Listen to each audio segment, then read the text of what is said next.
This hangout is live. All right, cool.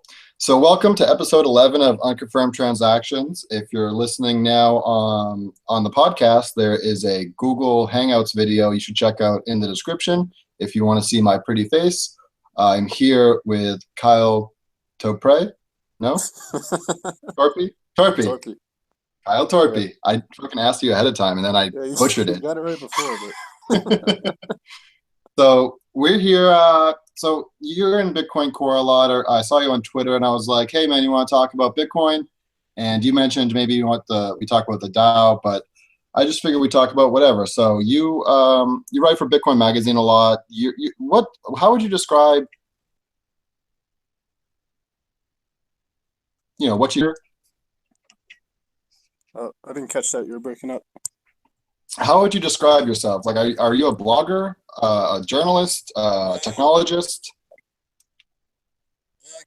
I just kind of got interested in Bitcoin like back in 2011.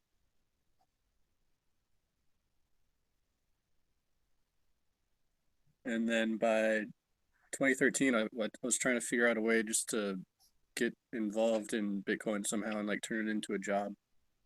So I Is started is, read- is Bitcoin your full-time gig? Did you Yeah. give your job up to the mountain?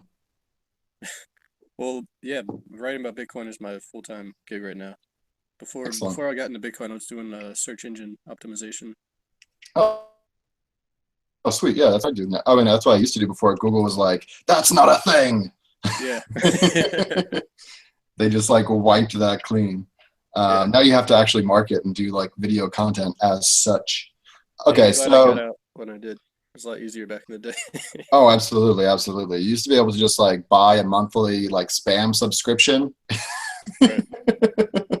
Those are the days. That was so Yeah. beautiful. A lot of games going on back in the day. So But that's yeah, funny. then yeah, I just since I had done a lot of writing, I just decided to start writing about Bitcoin and see if I could turn it. It was actually one of the first Bitcoin, and then I wrote one for like Yahoo. They had like a contributor thing back in the day.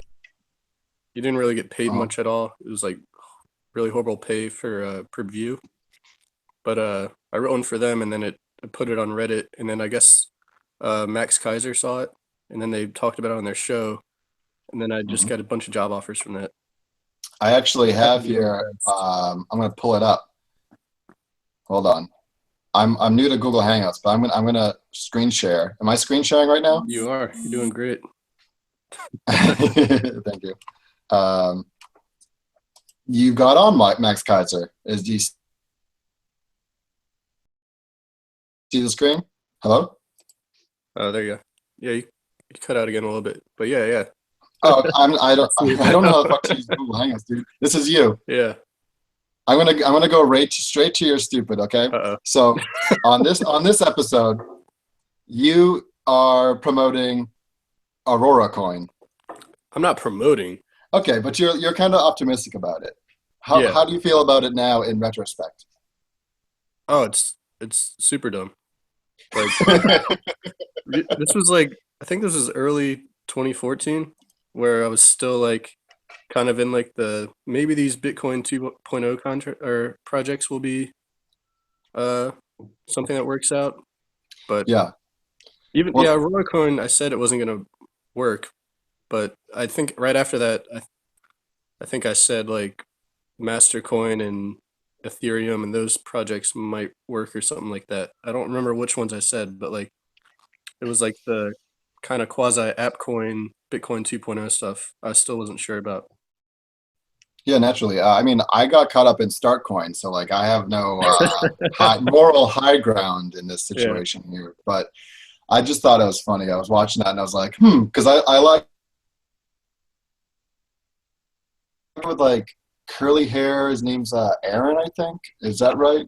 Does that sound right? Aaron, yeah. I forget Aaron Von. Yes, that one. Yeah. Yes. I'm so bad with names. Like the faces, I'm good with, and it's like I seem to be writing some of the best stuff. How do you keep up on the news? Like you just did a poll on your Twitter about how people get their Bitcoin news, and it was very skewed towards Twitter, but it was a poll on Twitter. But what do you think? Like, do you have like a circle you go through where it's like you hit up the core Slack, you hit up the Twitter, you hit up Reddit and repeat? Because that's kind of what I do. It used to be mostly seemed like I don't know. Reddit's weird now because I feel like there's a lot of manipulation going on at a certain point with like vote manipulation and people like even before there was BTC, which is RBTC, which is just that's like upvoting shit all the time. Like there was people. I don't know if there's marketing companies that do this, but it's just obvious when it's something that wouldn't get upvoted on our Bitcoin, and it just like shoots the top with like 20 upvotes within 5 minutes. So right now I do mostly Twitter and Bitcoin Core Slack. I've only been on the Core Slack for well, it's only been around for a few months, but yeah, that's become like a pretty good resource lately. Mm. But Twitter's probably the main one. So every now I see the DAO, and that's sort of ostensibly what we're going to talk about as one of the things we'll talk about today. So we were looking at the DAO, and it's over $100 million, okay? But only in USD equivalent. It's actually it's denominated in Ether, and they're saying it's $100 million, but that's if they can liquidate it all for that amount, right? So that's kind of a dubious claim, maybe. Yeah. And then furthermore, there's been a lot of articles that came out. I'll drop it in the show notes, but there's an article that just came out from BitShares. I'm never really into BitShares, but they actually put a pretty good article out that was like, yeah, we've done some of this, and you didn't think a lot about this. But yeah, I want to hear what you think about the DAO and what. It's kind of like what you were just, except like 2 years later. Like the stuff where I got caught up with like Mastercoin and Ethereum or Next or whatever I was talking about back then. Like it's kind of like the same thing, only it's the new people that are coming into the space now, probably. Like it's just the same scam in a different form. It's just how it goes, maybe. I think when you first come to this stuff, like whatever the media is saying at the time is sort of what you get exposed to first, and then you have to realize then later on you figure out either the hard way or like through like more reading, like because I remember when I first found Bitcoin, like people were talking about mining, so I bought a miner, and now like maybe people right now everyone's talking about like Ethereum, so like if I Ethereum, there's whatever is like the thing that's being talked about, like you kind of you'll fight for or something like that. Yeah. Well, also with the DAO, it's not really, I don't know if it is like there's someone that is scamming other people. I think it's just people scamming themselves. It's a bad idea and wasting their time. That's Because it's like, there's no like, I don't think there's like a pre-sale, but like everyone's getting in at time. And they're all equal value right now. So it's someone actually scamming all the people that are buying the DAO tokens. Yeah, it was weird. They had like a step increase from like on the price, but it seems like everyone was like, okay, I'll just buy it now. And it seems like maybe that's why maybe that's why it's just like get in early, just some sort of like thing like that. You can also like take your DAO take your Ether out of the DAO after like whenever you want. Or there's some kind of restriction where it's like some days you have to wait, but I don't think either of us have looked that deeply into it. But basically, my understanding is you can like if this is the DAO, you split off, and now you're like DAO version B, and the DAO that you make is you're the only member of that DAO, but the DAO still holds the Ether, so you have to propose to the DAO that you're the only member of, and then vote on to send the Ether to you as a contractor, I believe. And that's how you get your Ether out, and it takes like 28 days because that's how long a vote goes. And I've been thinking about this like whole 28-day thing. If there's a big proposal and they're like, okay, we're going to fund you with 10,000 Ether, which right now is like $100,000, right? Or like maybe we're going to give you 100,000 Ether, and that's $1 million. Can't you just like time that market because the 28 days is going to pass and they're going to have to sell that ether to get that money. Yeah, that makes sense. I mean, right now it just seems like it's kind of like an Ether ETF. Like that's what the DAO is right now because they haven't funded any projects, so it's kind of like an ETF for Ether. How do you mean? Like it's just a fund that holds Ether for now. Like, okay. Like until they actually fund a project. Okay. More, maybe it's more like a mutual fund.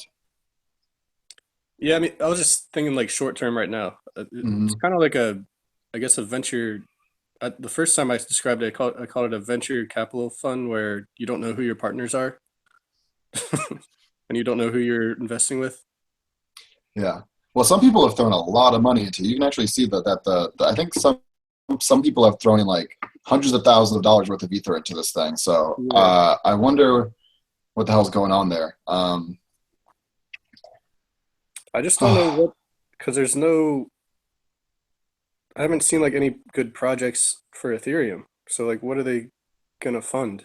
So did you see Paul Sports' four-part series or five-part series on YouTube? I did.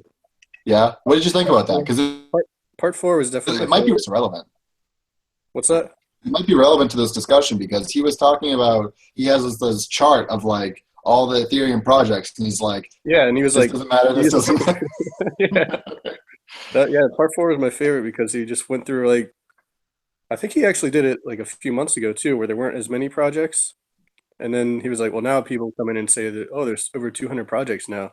Oh, you It's know like, what? well, No, yeah, I don't know about that though. I think what he did is he cut out all the ones that like aren't in production and didn't consider those. all right, Because there's a yeah, lot that they list that aren't even like they're just like maybe we'll do this. right.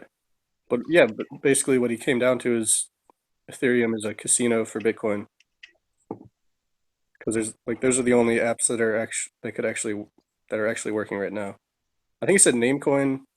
If you wanted to make a Namecoin sidechain, you could do that, but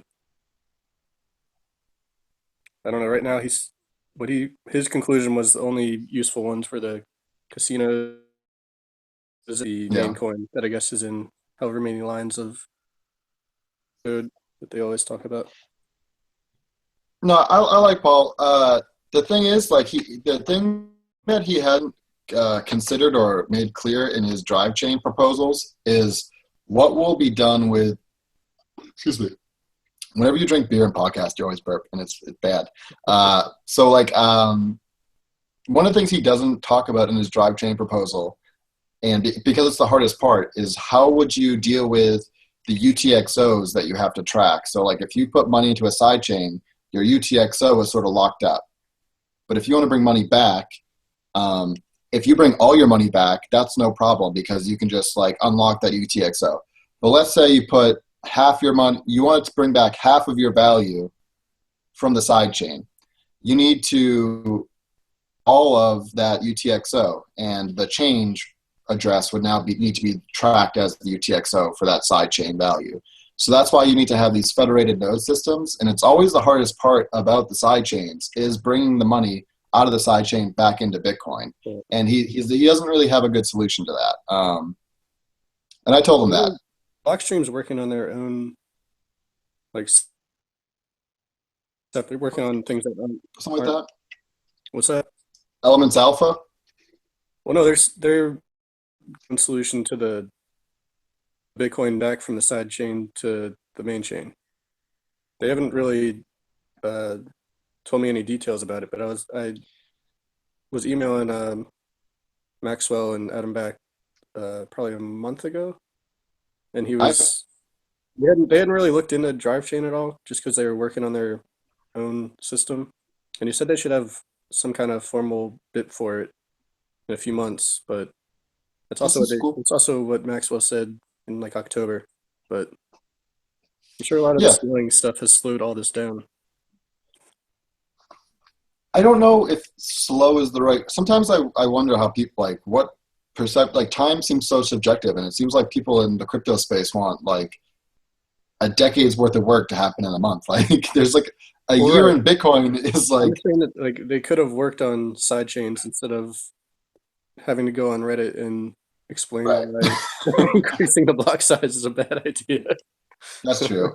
But the thing that I have seen, they have in production, they have what's called Elements Alpha. I'm pretty Right. sure it's deployed on the test net. It's a side chain Yeah. on the test net, and they use a federated node system Right. for the value transfer. And so that's a centralization there. Yeah, But the only side chains that work right now are based on the federated peg.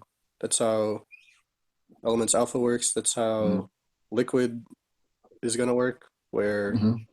which is a really good idea. Like all these centralized exchanges and Coinbase and Circle, like they should all do their transfers on a sidechain that doesn't take up block space. I've heard some people that know more about me that about like markets that were telling me that liquid isn't that good of idea because because markets tend to be winner take all, and there will be sort of like one winner in the liquid network, is their kind of opinion. That was like the vague opinion I got, but yeah, I'm not so sure about liquid yet. But I know that I don't have any info about it really. To Or be even if very they didn't use, honest, I even if know they didn't, that it's gonna yeah, even if they didn't use Liquid, they could go just ahead. settle off chain anyways.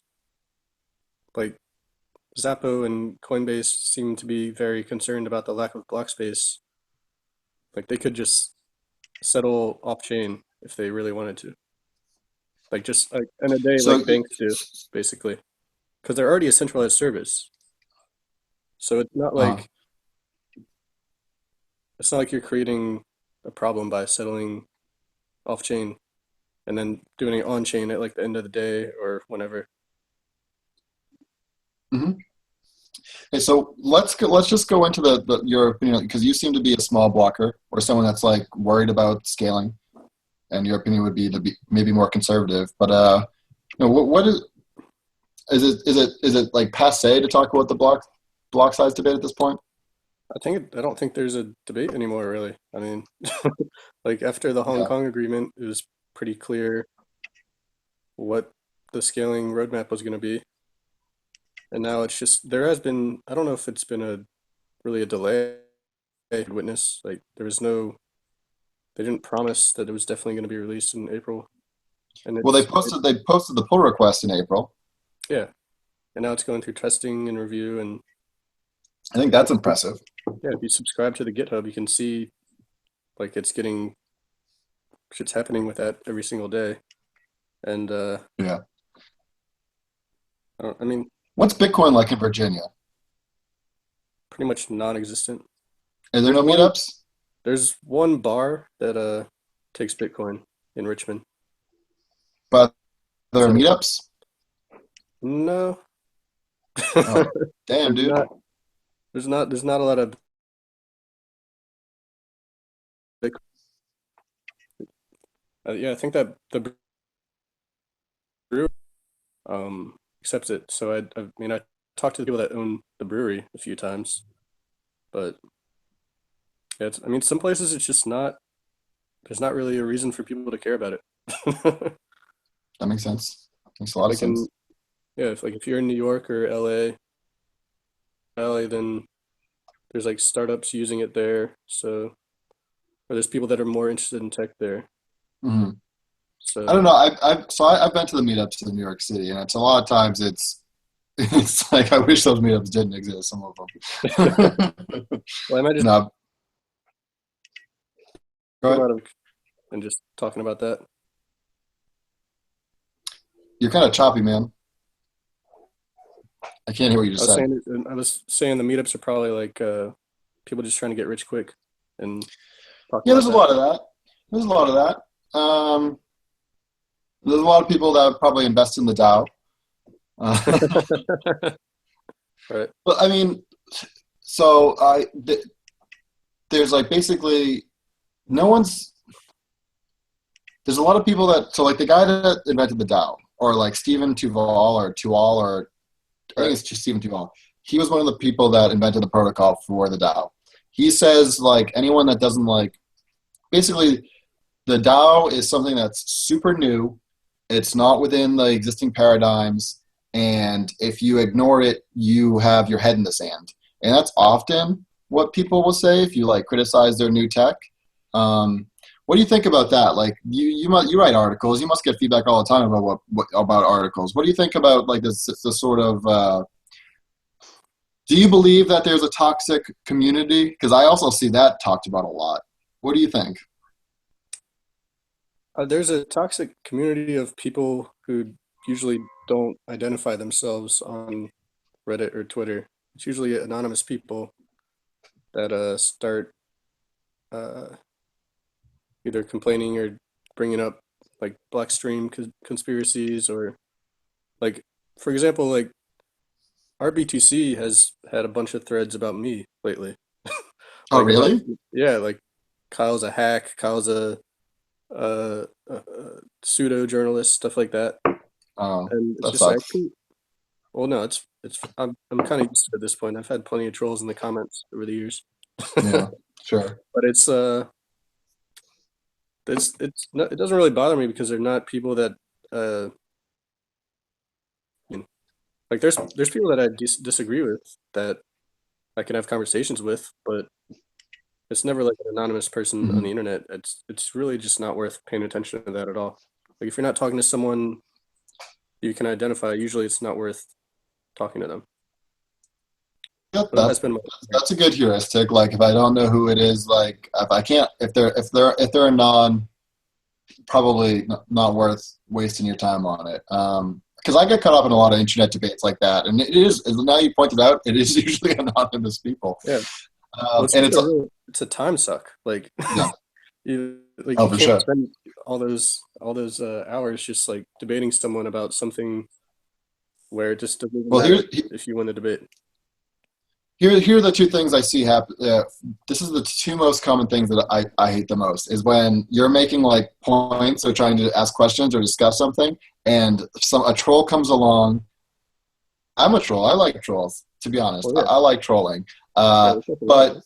somebody will come along and they'll just be like, "Oh, that's a logical fallacy," or like Yeah, they'll tell you like they'll start like telling you about how the order of your argument is flawed, and but they won't make any points themselves. They'll just right, keep telling you about how like you don't know how to make arguments, and there's no way to get through. There's no way to get anywhere in a conversation like that. right. Well, the funny You thing know, is, I so, like stopped going to RBTC completely just because it was just wasting too much of my time.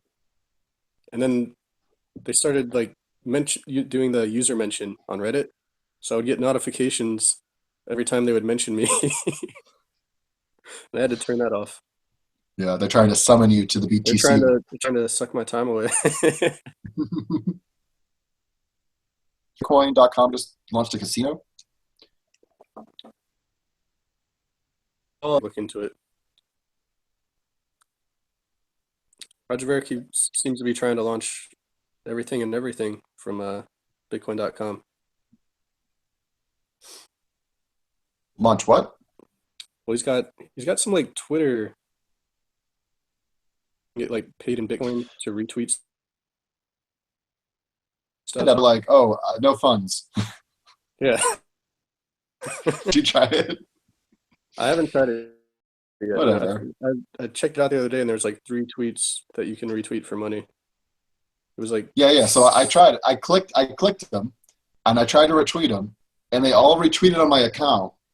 But then on birds.bitcoin.com it says there's zero, so you get nothing. So I had to like unretweet them. so it doesn't even work. Yeah, no, it doesn't work. No, it doesn't work at all. But what's funny is and I've seen it in people's reaction to casino.bitcoin.com. There's like people who are really upset when like Bitcoin is used for like they think that gambling is like besmirches the name of Bitcoin, or like dark markets besmirch the name of Bitcoin. Yeah. And then the DAO, the guys running the DAO, they're specifically saying like, oh, we for Silk Road 4.0 or gambling because like that's Well, super then you stupid. always hope that because that's the only thing that's going to make money. Yeah, it's Like, it's it's funny. It's like you made this like $100 million pool of unregistered whatever you're doing, and then you're like pussyfooting around like illegal stuff. And it's yeah, like I don't know if you guys get what you're doing. Yeah, unless you had like unless you were interested in like economics or before you found out about Bitcoin, the reason you got into it is because it solved some kind of problem for you. Like you couldn't get money from point A to point B, so you had to use Bitcoin. Hmm. And most of the time, that's going to be either in a gray or a black market area. Hmm. And that's the thing that people don't understand. Like that is the point of Bitcoin. Like it doesn't have to be entirely that, but if you take that away, then there's no point of having Bitcoin at all. No, it makes sense. So I've been bringing up in this price talk channel on Core. I've been spreading Bitcoin uncensored propaganda there and asking about would the legalization of like marijuana have on the Bitcoin price, and Right. I keep getting dismissed when I bring that up because it's like they say that it doesn't matter, but at the same time, so I did the numbers for them. So like basically, the Bitcoin halving is going to be a reduction of 1,800 bitcoins per day in terms of production. They would say that it's a having in supply, but that wouldn't be true because there's still millions of bitcoins rolling around. Um, and so they're telling me that 1,800 bitcoins per day in reduction there is significant. But then I brought up like, okay, the size of the darknet markets is around $100 million per year or so. It might be even more. It might be 200 million. I've seen some studies on it, and that would be like 600 to 1,000 bitcoins per day in terms of demand. And so if that went away, um, like wouldn't that affect the price? And they were like, no, that wouldn't affect the price. It was a weird. What do you think? Do you think that Yeah, the it's a Bitcoin censored guys are definitely right when they talk about what do they say? Like the government is subsidizing Bitcoin or basically Bitcoin yeah? mining. Like it's based, yeah, it's anything that the government, They generate the demand for yeah, fungible value. Donald Trump and Bernie Sanders would be great for Bitcoin. Like there's an argument that Bitcoin holders should vote for like Bernie Sanders or anyone that's gonna either make stuff illegal or Well, it overtax. seems like your begging question, Hillary Clinton would be bad for Bitcoin. Maybe. I'm not sure which of the three would be the best or worst. Okay, but I'd have to think about it. yeah, yeah. It's funny Yeah, though, because do you think the halvening will be an event? I don't think so.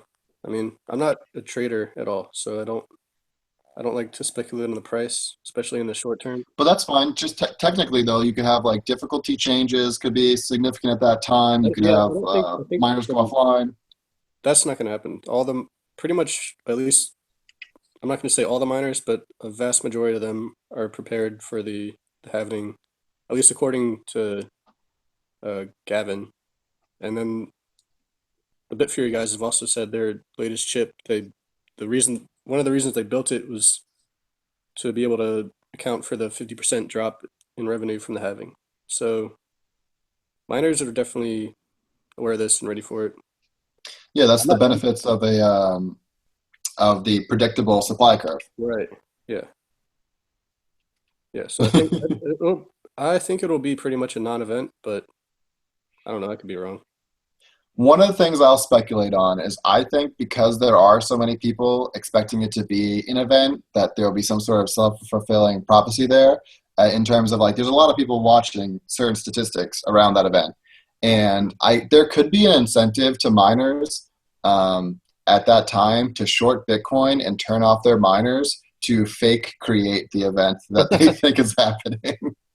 But that's like the I only thing don't I can know. think of. That would be a risky That would be a thing for them to do. reputationally very risky thing to do. Yeah. But you could always like blame it on a power outage. A very all of China the power goes out. Well, I mean, doesn't like the Chinese premier like control all the miners, so he can just flick that switch, Well, yeah. He's the biggest right? miner in the world. That's how it goes. That's what I heard. I can neither confirm nor deny these facts. Yeah.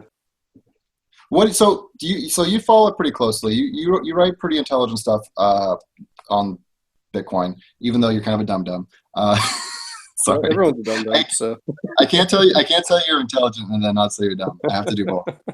Um, so what do you think about like the outlook for Bitcoin? Do you think we're going towards like more fungibility, or do you think we're going towards more centralization, or what are the arcs you see? I think we're going towards more fungibility because of Mhm. we have join market, and I know putting CoinJoin in directly into Bitcoin Core has been discussed for 3 years now, but I think join market is like the form of CoinJoin that might actually get put into wallets by default.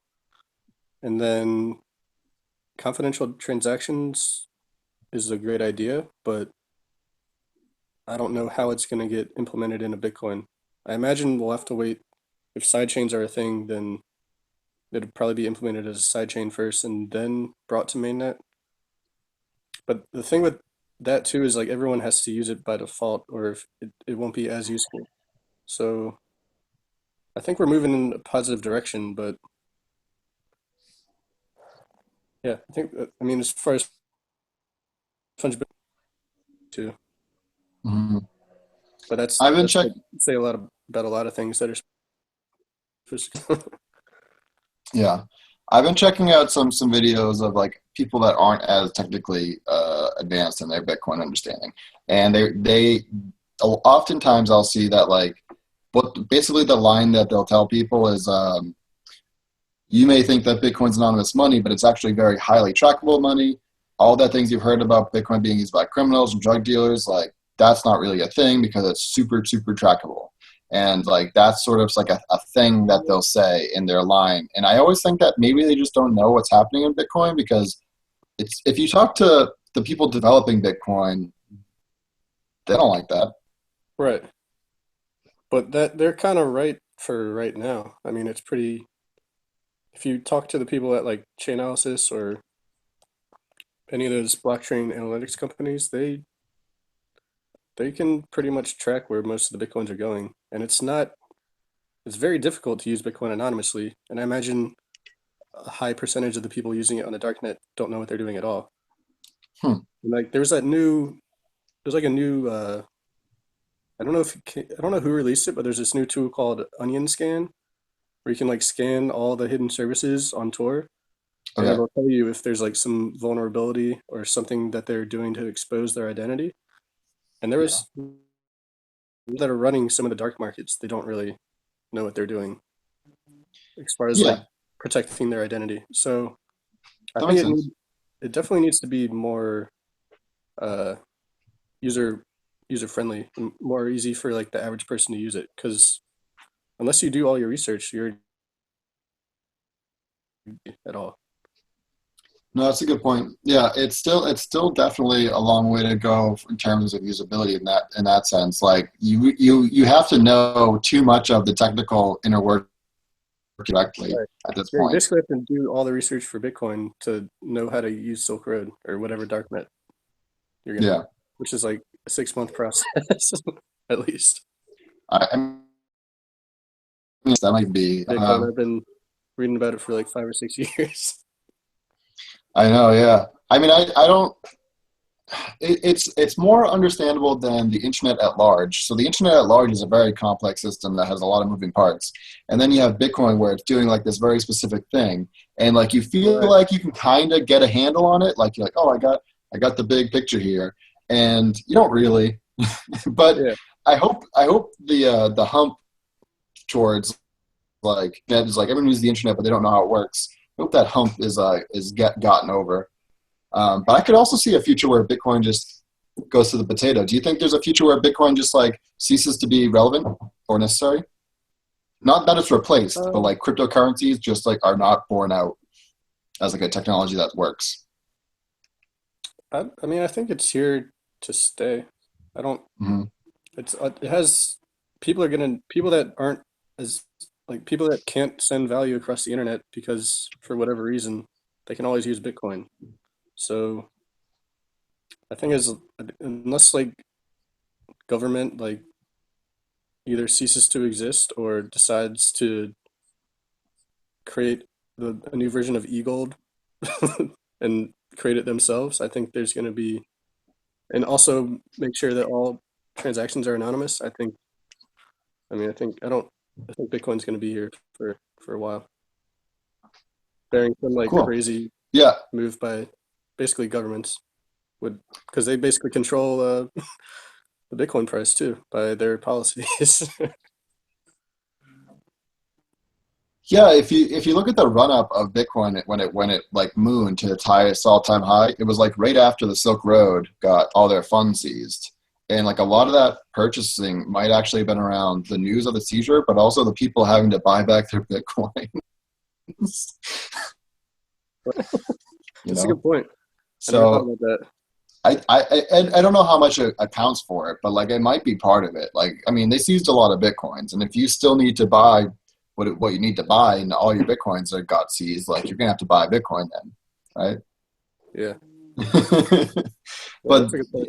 but yeah, but there's a lot of people who would think that's probably not correct and have a smart reason to tell me why it's not, which is Well, yeah, fine. I try not to say like this event happened, so that's why the Bitcoin price moved, but it's okay to think about it. Yeah, sure. So I also the thing that the whole future is so Ethereum to me seems like they market specifically to future. They basically have commoditized futurism into a token called Ethereum, and but like I've been thinking about this. I think maybe Bitcoin is the only currency that like you could use between like a Mars colony and an Earth colony. Like it might be the only currency that like would be good for that. Yeah, I mean, well, no, because I mean, you could do as far as like digital cash or any form of like actual real value goes. I mean, you could transfer IOUs from Earth to a Mars colony. Yeah, you They could could do just use that, but like then US you dollars. have to trust those stupid dummies on Earth. Yeah, I want my well, private key when I'm on Mars. yeah, right. Well, they could use dollars for a while, and then once the revolution, and they're like, no, we're gonna start our own thing on Mars. Kyle, you And haven't thought about this. It seems like you don't plan to live forever. then- Haven't you well, heard though? Haven't you heard this? There's a guy that works for Google. What's his name? What's his name? There's a guy who works at Google. He's like their head futurist, and he thinks that if you live to Crystal. 2040, yes, that guy. He thinks if you live to 2047, you will like live forever. Yeah, That's his prediction. What do you think I've about that? seen I've seen some of his stuff. I don't really know anything about like what he's talking about, so I can't really Okay, say. you're He might be reasonable. right. I don't know. Stop being so reasonable. He's done he's done a lot more research on that kind of stuff than I have. I don't know if I'd want to download my consciousness into a robot.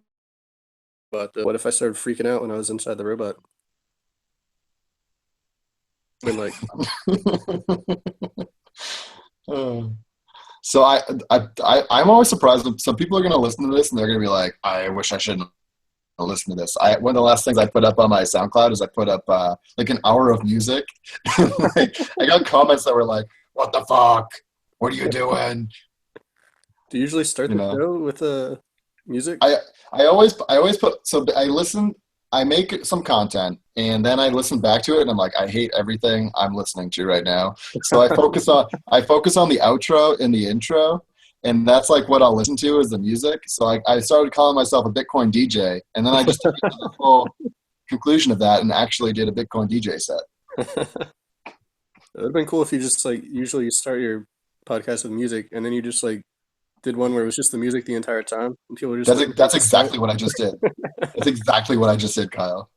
I'm It's telling a you, great you can troll. see it on my SoundCloud. I did an hour of music. You do like trolling. You know the best troll is Samson Mao from Absolutely. PPC. He is People so get really mad at polarizing. him. He is so extremely polarizing, but like Yeah, he's sort of like a social signal. It's like do like he splits the crowd into two. yeah. He basically well because there's people that have been saying he's basically just backing up the core devs because they've had no one to back them up for a long time. I think it Mhm. was it I think it was Alex Marcos or Marcos was like Well, yeah, he says some fucked up things sometimes, but like it's nice to have like a cheerleader for us, which we've never had before. Yeah, Because like it's true. Gavin has like the ultimate cult following. So Yeah, that's weird. He's kind of shut up after this Craig Wright thing, though. He's kind of gone. yeah, He's gone dark. yeah, I think he's definitely been weakened over the past. Whenever he started Bitcoin XT, Hmm. and funny thing is, I feel like the core devs have like known they pretty much say he's been incompetent the whole time, but now like other people like now he's doing things that make other people like in the general public be like, wait, you got fooled by Craig, right?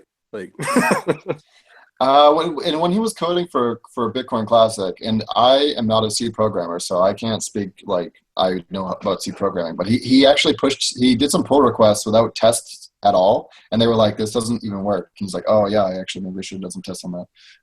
It's like so like I think it's probably true that he's not that competent a coder. But I think he just like he's not as conservative as the core devs. Like he'll push something like what you just said basically. Like he'll yeah, like even with like the BIP what one was XC BIP 101 or yeah. that Like sounds right. even Yeah, with that he admitted recently that it was he like misjudged what the actual constraints on the network were. It wasn't bandwidth connections between computers, it was latency between international borders like the Great Firewall of China. yeah. It's definitely a So he complex like system. yeah. So he was like, no, we should definitely do this right now. And everyone pretty like 14 out of the top 15 contributors to core were like, no, we should not do this. Did you It's see weird how the? it's weird how he was able to like get as far as he did with like no one, basically no one else agreeing with what he was saying. Like he had Mike Hearn and even Jeff Garzik doesn't really like complete with it or agree with his entire vision. It seems to be the way people compete with like competent coders is like marketing essentially. They're like most of the competent coders like are really bad at marketing, and so like Right, they're really easy. It's really easy to like have a message that's louder than like their right. code that people can't understand. Yeah, like the people that are hated, the developers that are hated the Um, most are like the best ones for for Bitcoin, like Peter Todd and Luke Dash Jr. and uh, Greg Maxwell. Peter Todd just do you follow? Did you see that? Yeah, he just posted onto the mailing list about the UTXO pool. Did you see that? What was it? Hello. I didn't see it. Okay, yeah, this is like something that just came down today. But basically, he posted this thing, and it's like the UTXO pool is one of beyond the block size. The UTXO pool and the size is it's another centralization factor because like I guess the UTXO pool is like 1.3 gigabytes right now, and you want to keep that in RAM so that you can have like an advantage in terms of like validating transactions. And he's proposing some sort of way so that if you have a UTXO that's like particularly old and not likely to be spent, you could basically create a Merkle tree root system there so that you can kind of offload a lot of that data out of your RAM and keep it so that smaller computers can still have full nodes. There's already a limit to the mempool, isn't there? I don't know, dude. I don't want a full node. I do that. Yeah, I think it might have been. I don't know if that was just like a proposal or if it's actually a thing. But I This could is just see something like he's put on the mailing list. yeah, if it if it wasn't a thing, then couldn't you just like spam full nodes with transactions that will never get mined? No, not the mempool. The UTXO set. So the set of unspent transactions that unspent outputs that can be used as inputs. That's different from the mempool. Oh, oh, I That's thought they were the distinct from same the thing. mempool. No. The mempool is like Yeah, somebody has signed a transaction and they broadcasted it, and it's waiting to get put into a block. It's competing to go into blocks. right. It- outputs that could be used for transactions. yes, yeah, and you want to have that set handy so that when a transaction does pop up in the mempool, you can validate it quickly Right. against your UTXO set. That's Hmm. what's going on there. And he how to optimize that. I don't know what will happen with that, but I think it's interesting because it's like I like it because it's scaling. That's not about block sizes. Um, I'm really confident that Bitcoin Yeah, will find some those are level of my scaling. favorite. Yeah, those are my favorite scaling solutions. Yeah, those are my preferred scaling solutions. Funny, Yeah, funny, I mean, funny. yeah, I feel like a lot of people don't realize that Schnorr signatures will pretty much do like the same kind of. I think it's like 1.5 to 2 times uh efficiency as far as like fitting transactions into a block. Just I don't because know a lot the about those. Can you explain some more about that? I don't really know. It's just basically a different like Bitcoin right now uses ECDSA signatures for uh like if you want to sign a transaction to yeah to make a transaction, then you have to basically this makes that signature a lot smaller, Hmm. which so like the entire size of the transaction will become smaller, which means you can fit more transactions into a block. Does it also validate faster? Uh, I don't remember. I think Aaron wrote uh, a long magazine, Mhm. so I would Cool. check that out. If you just type in like Schnorr, Mhm. it'll probably come up. So you need to start a Bitcoin meetup in Virginia, dude, at that bar. Yeah, I've thought about it, but Do it. Do it. I already Do spend that. like And enough time like reading about Bitcoin and writing about it all day. I don't know if I want to go to meetups are too. are you a single man or do you have a Bitcoin girlfriend or boyfriend? I have a girlfriend, but she's not in Bitcoin at all. Okay. Well, I don't know if you know, but my first podcast, I interviewed my girlfriend about being a Bitcoin girlfriend, and she like berated me about like how I talk about it too much. Right. Yeah, I don't talk about it that much, but if I'm like at a bar, a Bitcoin rant every now and then. Every I now usually and get then, embarrassed. every now again. I'm sure it's a This little bit more past than that. well yeah, this past week with all like the Craig Wright stuff, people were asking me about it. So I just Yeah, like a kind of lot of people started that yelling about it. knew I knew about Bitcoin asked me about it, and people that like I would never have thought like they were like, hey, what about XYZ? Or like that was like their thing they could chime in on. Right. Um, I do get people every now and then asking me like how to buy stuff off the deep web, and I'm just like, don't do that. don't I don't don't want you to do go to it. jail. Don't do it. That's funny. Like, That is I so can get some funny. Bitcoin. I'm like, well, what are you using it for? That's so And pretty much funny. all of them. You need to hold on. Uh-oh.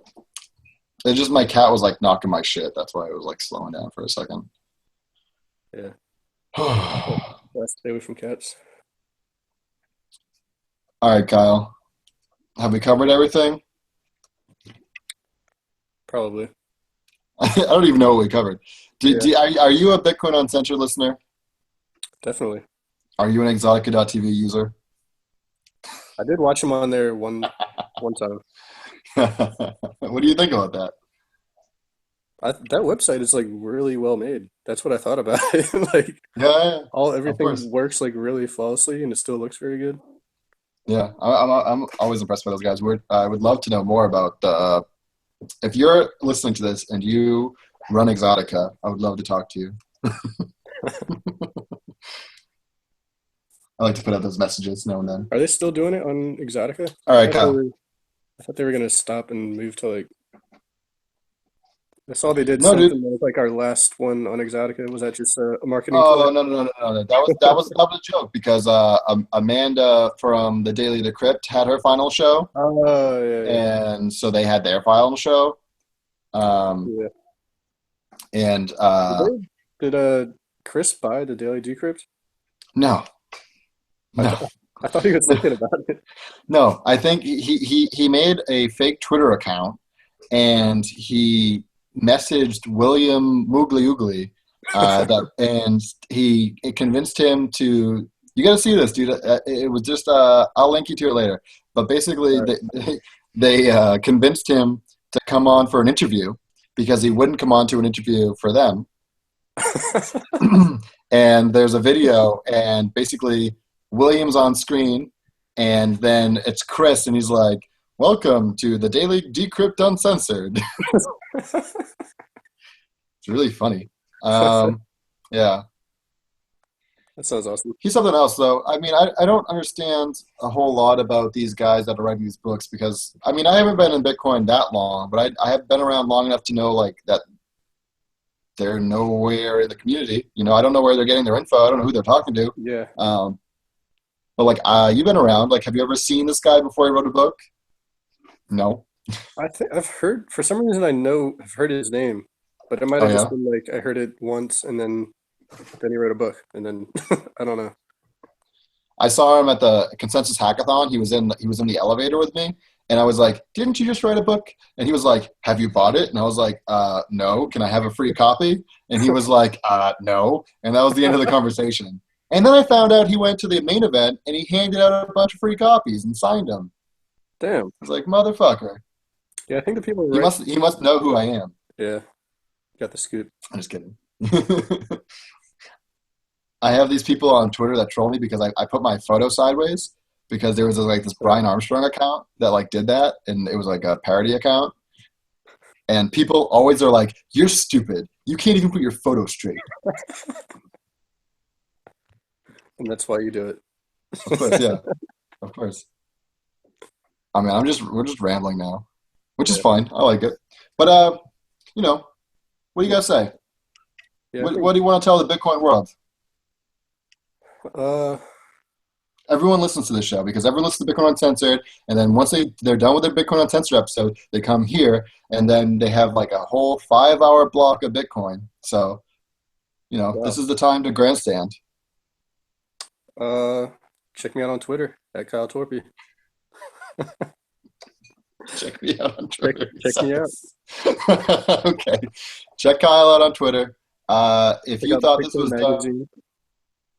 if you think this was a dumb episode, check me out on Twitter and tell me, and then I'll tell you to shove it, and that will be the cycle will repeat itself. All right.